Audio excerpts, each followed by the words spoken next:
आप सभी? मुझे आशा है आप सभी अच्छे और प्रसन्न होंगे। चलिए आज हम पढ़ते हैं पाठ 18 सवा सेर गेहूं। करते हैं इस कहानी की शुरुआत। किसी गांव में शंकर नाम का एक किसान रहता था। सीधा साधा गरीब आदमी था। अपने काम से काम, न किसी के लेने में न किसी के देने में। छक्का पंजा न जानता था, छल प्रपंच भी उसे छूत भी न लगी थी। ठगे जाने की चिंता न थी। ठग विद्या न जानता था। भोजन मिला खा लिया, ना मिला चबेने पर काट दी। चबेना भी ना मिला तो पानी पी लिया और राम का नाम लेकर सो गया। किंतु जब कोई अतिथि द्वार पर आ जाता तो उसे उस निवृत्ति मार्ग का त्याग करना पड़ता था। विशेषकर जब कोई साधु महात्मा पर्दा पर करते थे तो उसे अनिवार्य था सांसारिकता की शरण लेनी पड़ती थी। खुद भूखा सो सकता था पर साधु को कैसे भूखा सुलाता। भगवान के भक्त जो ठहरे। एक दिन संध्या समय एक महात्मा ने आकर उसके द्वार पर डेरा जमाया। तेजस्वी मूर्ति थी, पीतांबर गले में था, जटा सिर पर, पीतल का कमंडल हाथ में, उखड़ा खड़ाऊ पैर में, संपूर्ण वेश उन महात्माओं का सा जो रईसों के महल में तपस्या, हवा, गाड़ियों पर देव स्थानों की परिक्रमा और योग सिद्धि प्राप्त करने के लिए रुचिकर भोजन करते हैं। घर में जो का आटा था वह उन्हें कैसे खिलाता। बड़ी चिंता हुई, महात्मा जी को क्या खिलाऊं। आखिर निश्चय किया कि कहीं से गेहूं का आटा उधार लाओ, पर गांव भर में गेहूं का आटा ना मिला। सौभाग्य से गांव के विप्र महाराज के यहाँ थोड़े से गेहूं मिल गए। उनसे सवा सेर गेहूं उधार लिया और अपनी स्त्री से कहा कि इसे पीस दे। महात्मा ने भोजन किया, लंबी तान कर सोए। प्रातः काल आशीर्वाद देकर अपनी राह ली। विप्र महाराज साल में 2 बार खाली हानि लिया करते थे। शंकर ने दिल में कहा, सवा सेर गेहूं इन्हें क्या लौटा, पसेरी के बदले कुछ ज्यादा खलिहानी दे दूंगा, ये भी समझ जाएंगे। चैत्र में जब विप्र जी पहुंचे तो उन्हें 1.5 पंसेरी के लगभग गेहूं दे दिया और अपने को उऋण समझकर उसकी कोई चर्चा न की। विप्र जी ने फिर कभी न मांगा। 7 साल गुजर गए। विप्र जी विप्र से महाजन हुए। शंकर किसान से मजूर हो गया। उसका छोटा भाई मंगल उससे दूर हो गया था। एक साथ रहकर दोनों किसान थे, अलग होकर मजूर हो गए थे। शंकर ने चाहा कि देश की आग भड़कने ना पाए, किंतु परिस्थिति ने उसे विवश कर दिया। जिस दिन अलग अलग चूल्हे जले वह फूट फूट कर रोया। आज से भाई भाई शत्रु हो जाएंगे। एक रोएगा दूसरा हंसेगा। एक के घर मातम होगा तो दूसरे के घर गुलगुले पकेंगे। प्रेम का, खून का बंधन, दूध का बंधन आज टूट जाता है। उसने भागीरथ परिश्रम से कुल मर्यादा का वृक्ष लगाया था। उसे अपने रक्त से सींचा था। उसको जड़ से उखाड़ता देखकर उसके हृदय के टुकड़े हुए जाते थे। 7 दिनों तक उसने दाने की सूरत तक न देखी। दिन भर जेठ की धूप में काम करता और रात मुंह लपेटकर सोता रहता। इस भीषण वेदना और कष्ट ने रक्त को जला दिया, मांस और मज्जा को गला दिया। बीमार पड़ा तो महीनों खाट से न उठा। अब गुजर बसर कैसे हो? खेत 5 बीघे के आधे रह गए, एक बैल रह गया, खेती क्या खाक होती। अंत में यहाँ तक नौबत आ पहुंची कि खेती केवल मर्यादा रक्षा का साधन मात्र रह गई। जीविका का भार मजदूरी पर आ पड़ा। 7 वर्ष बीत गए। एक दिन शंकर मजूरी करके लौटा तो राह में विप्र जी ने टोक कर कहा, शंकर कल आकर अपना हिसाब कर ले। तेरे यहाँ 5.5 मन गेहूं कब की बाकी पड़े हुए हैं और तू देने का नाम नहीं लेता। हजम करने का मन है क्या? शंकर ने चकित होकर कहा, मैंने तुमसे कब गेहूं लिए थे जो 5.5 मन हो गए? तुम भूलते हो मेरे यहाँ किसी का ना छटाक भर अनाज है, ना एक पैसा उधार। विप्र, इस नियत का फल भोग रहे हो कि खाने को नहीं जुड़ता। यह कहकर विप्र जी ने उस 1.25 सेर गेहूं का जिक्र किया तो 7 वर्ष पहले शंकर को दिए गए थे। शंकर सुनकर अवाक रह गया। हे ईश्वर, मैंने इन्हें कितनी बार खलिहानी दी। इन्होंने मेरा कौन सा काम किया? जब पोथी पत्रा देखने या सगुन विचारने द्वार पर आते थे, कुछ ना कुछ दक्षिणा लेकर ही जाते थे।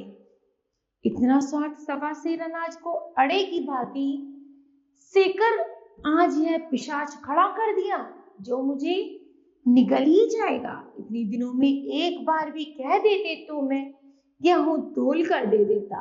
क्या इसी नियत से चुप साधे रहे? बोला, महाराज, नाम लेकर तो मैंने उतना अनाज नहीं दिया, पर कई बार खलिहानी में सेर 2 सेर दिया है।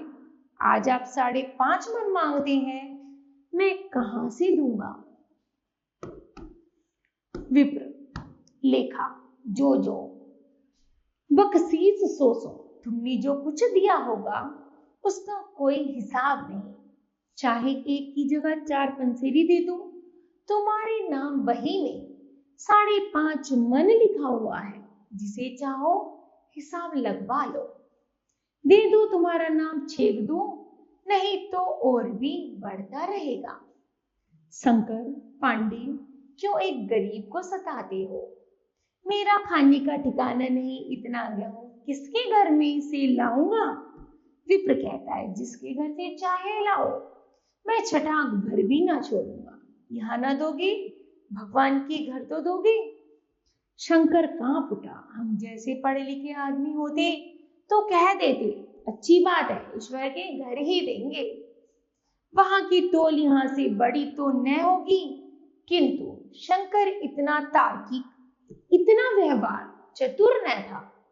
एक तो ऋण, वह भी ब्राह्मण का, वही में नाम रह गया तो सीधा नरक में जाऊंगा। इस ख्याल से ही उसे रोमांच हो आया और बोला, महाराज, तुम्हारा जितना होगा यही दूंगा। ईश्वर के यहाँ क्यों दूं? इस जन्म में तो ठोकर खा ही रहा हूं, उस जन्म के लिए क्यों काटे हो? मगर यह कोई न्याय नहीं है। तुमने राई का पर्वत बना दिया। ब्राह्मण होकर तुम्हें ऐसा नहीं करना चाहिए था। मैं तो दे दूंगा, लेकिन तुम्हें भगवान के यहाँ जवाब देना पड़ेगा। विप्र, वहां का डर तुम्हें होगा, मुझे क्यों होने लगा? वहां तो सब अपने ही भाई बंधु हैं। ऋषि मुनि सब ब्राह्मण ही तो हैं। देवता ब्राह्मण है, जो कुछ बनी बिगड़ेगी संभाल लेंगे। तो कब देते हो? शंकर कहता है, मेरे पास रखा तो नहीं है, किसी से मांग कर लाऊंगा तब दूंगा। विप्र ने कहा, मैं यह न मानूंगा। 7 साल हो गए, गेहूं नहीं दे सकते तो दस्तावेज लिख दो, हिसाब लगाया गया तो गेहूं के दाम 60 रुपए हुए। 60 रुपए का दस्तावेज लिखा गया, 3 रुपए सैकड़े सूद। साल भर में सूद न देने पर सूद की दर बढ़कर 3.5 रुपए सैकड़ा हो जाएगी। गांव भर में विप्र जी की निंदा की, लेकिन मुंह पर नहीं। महाजन से सभी का काम पड़ता है, उसके मुंह कौन लगे। शंकर ने साल भर कठिन तपस्या की। समय से पहले रुपया अदा करने का उसने व्रत ले रखा था। किसी तरह पेट काटकर साल के अंत में उसके पास 60 रुपए जमा हो गए। वह उन्हें लेकर पंडित जी के पास गया। पंडित जी ने आश्चर्य से पूछा, किसी से उधार लिए क्या? शंकर, नहीं महाराज, अब की मजदूरी अच्छी मिली। विप्र, लेकिन ये तो 60 ही है। शंकर, हाँ महाराज, इन्हें अभी ले लीजिए, बाकी 2-3 महीने में दे दूंगा। मुझे ऋण कर दीजिए। विप्र, ऋण तो तुम तभी होंगे तब मेरी कोड़ी कोड़ी चुका दोगे। जाकर मेरे 15 रुपए और लाओ। शंकर, महाराज इतनी दया करो, गांव में तो हूं तो कभी न कभी दे ही दूंगा। विप्र, मैं यह रोग नहीं पालता। अगर मेरे पूरे रुपए न मिले तो आज से 3.5 रुपए सैकड़ों का ब्याज लगेगा। अपने रुपए चाहे अपने घर में रखो, चाहे मेरे यहाँ छोड़ाओ। शंकर, अच्छा, जितने लाए हो उतने रख लीजिए, मैं कहीं से 15 रुपए और लाने की फिक्र करता हूँ। शंकर ने सारा गांव छान मारा, मगर किसी ने रुपए न दिए। पंडित जी के शिकार को छेड़ने की हिम्मत किसी में नहीं थी। साल भर तक तपस्या करने के बाद भी जब शंकर ऋण से मुक्ति पाने में सफल न हो सका तो उसका संयम निराशा में बदल गया। उसने समझ लिया कि जब इतना कष्ट सहने पर भी साल में 60 रुपए से अधिक जमा ना कर सका तो अब कौन सा उपाय है जिसके द्वारा इसके दूने रुपए जमा हो। उसका उत्साह क्षीण हो गया, मेहनत से गिरना हो गई। आशा उत्साह की जननी है। आशा में तेज है, बल है, जीवन है। आशा ही संसार की संचालक शक्ति है। शंकर आशाहीन होकर उदासीन हो गया। उसे अब रुपए अदा करने की चिंता न थी। पहले चूड़ी चढ़ी होती थी, पर वह काम करने अवश्य जाता था। अब काम पर न जाने के बहाने खोजा करता था। इसी भांति 3 वर्ष निकल गए। विप्र जी महाराज ने एक बार भी तकाजा न किया। वे चतुर शिकारी की भांति अचूक निशाना लगाना चाहते थे। पहले शिकार को चौंकाना उनकी नीति के विरुद्ध था। एक दिन पंडित जी ने शंकर को बुलाकर हिसाब दिखाया। 60 रुपए जो जमा थे उन्हें कम करने पर अब भी शंकर के जिम्मे 130 रुपए निकले।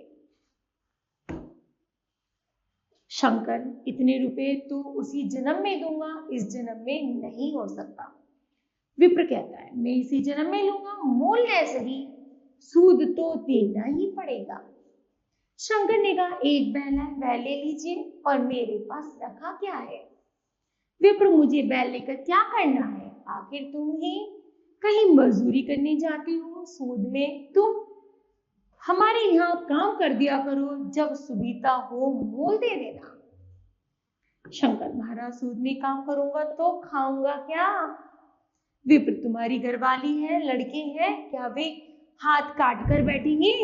मैं तुम्हें आधे सेर जो रोज कलेवी के लिए दे दिया करूंगा। ओढ़ने को साल में कंबल पा जाओगे, एक मिर्जई भी बनवा दिया करूंगा, और क्या चाहिए? शंकर ने कुछ देर गहरी चिंता में पड़े रहने के बाद कहा, महाराज यह तो जीवन भर की गुलामी हुई। विप्र, गुलामी समझो चाहे मजदूरी समझो, मैं अपने रुपए भराए बिना तुम्हें नहीं छोड़ूंगा। तुम भोगोगे तो तुम्हारा लड़का भरेगा।